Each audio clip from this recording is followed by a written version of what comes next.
sur la répartition plutôt curieuse des subventions du département. Vous avez levé les bras au ciel à l'époque, en nous disant que nous n'avions pas intégré tous les chiffres, notamment ceux de la commission permanente de février. Après nous avons dit, d'une manière assez, comment dirais-je, dogmatique, vos chiffres sont faux, ce qui n'est pas vraiment une argumentation. Alors nous avons intégré la commission permanente de février. Ce fut un travail long et fastidieux, mais nous l'avons fait, c'était notre devoir.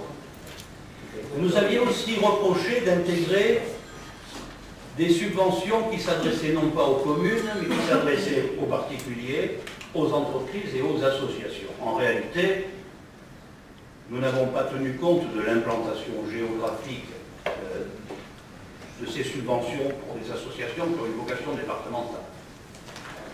Pour des particuliers, lorsqu'il s'agit par exemple de subventions automatiques, comme les bourses scolaires, ou les subventions au fonctionnement des collèges. Mais pour le reste, quand il s'agissait d'associations d'entreprises locales, nous les avons évidemment intégrées dans notre calcul. Par exemple, dans la ville de Briançon, lorsque 6 entreprises bénéficient, je vais y arriver, des aides du département pour un montant total de 35 000 €, ça fait plaisir aux Briançonnais. Ils sont reconnaissants envers leur élu du Conseil général, qui leur a permis d'avoir quand même 4 sous.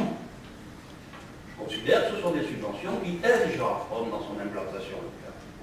Si je prends un autre exemple au hasard, le canton de Saint-Bonnet, quand elles sont au nombre de 25, pour un montant total de 165 000 €, le raisonnement est le même.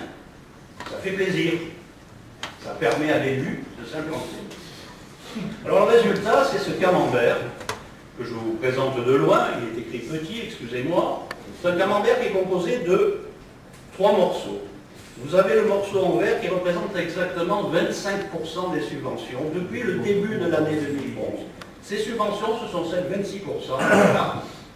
Ce sont celles qui sont attribuées sans connotation politique pour l'intérêt supérieur du département. Ensuite, il y a des subventions plus ciblées. J'ai voulu jouer un petit peu sur la contradiction des couleurs, parce que le bleu, voyez-vous, représente votre position. La part du camembert est de 19%. Quant au rouge, la majorité, nous en sommes à 55%. Ça parle de soi-même. Si on affine canton par canton cette analyse, eh bien les chiffres que je vous donnais il y a un mois sont largement confirmés. Comme par hasard, c'est encore votre canton, monsieur le président, qui arrive en tête. Très largement. Puisqu'il rafle 10% des subventions totales.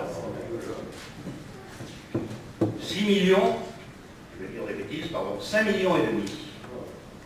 Largement devant la ville de Gap, qui touche 4 millions, puisqu'elle a eu la possibilité d'avoir récemment 1,6 million pour la patinoire, ce qui est très bien. Le premier canton de gauche arrive en 9e position, on a encore reculé d'un rang. C'est celui de l'Argentière qui touche 1,6 million subventions. 4 millions, 5 millions 4 Saint-Bonnet, 1,6 million le premier canton de gauche. Ben, je te le ferai passer.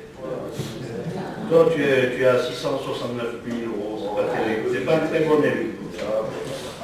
Alors, pour ne pas employer des termes qui vous fâchent, Président, votre boulimie est confirmée. Hein? Votre boulimie. Vous voyez, c'est l'argent. Vous me direz que c'est le fait du prince.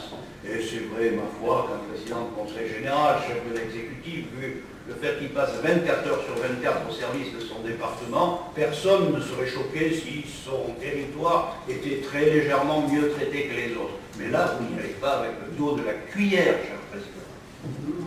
Et encore, nous n'avons pas intégré dans notre calcul les millions qui vont pleuvoir sur le collège de Saint-Bonnet, que dès le début de votre mandat, vous avez fait passer de 4 millions à je ne sais combien, à 10, 11, non, 12, voilà, à 12 000. Merci de cette explication. Alors, les 7348 habitants du Champ-de-Sort peuvent se frotter les mains de vous avoir comme président, et je suis extrêmement content pour eux. Bravo. Mais je n'en dirai pas autant des 128 000 hauts alpins restants, notamment ceux qui résident dans les cantons tenus par votre opposition.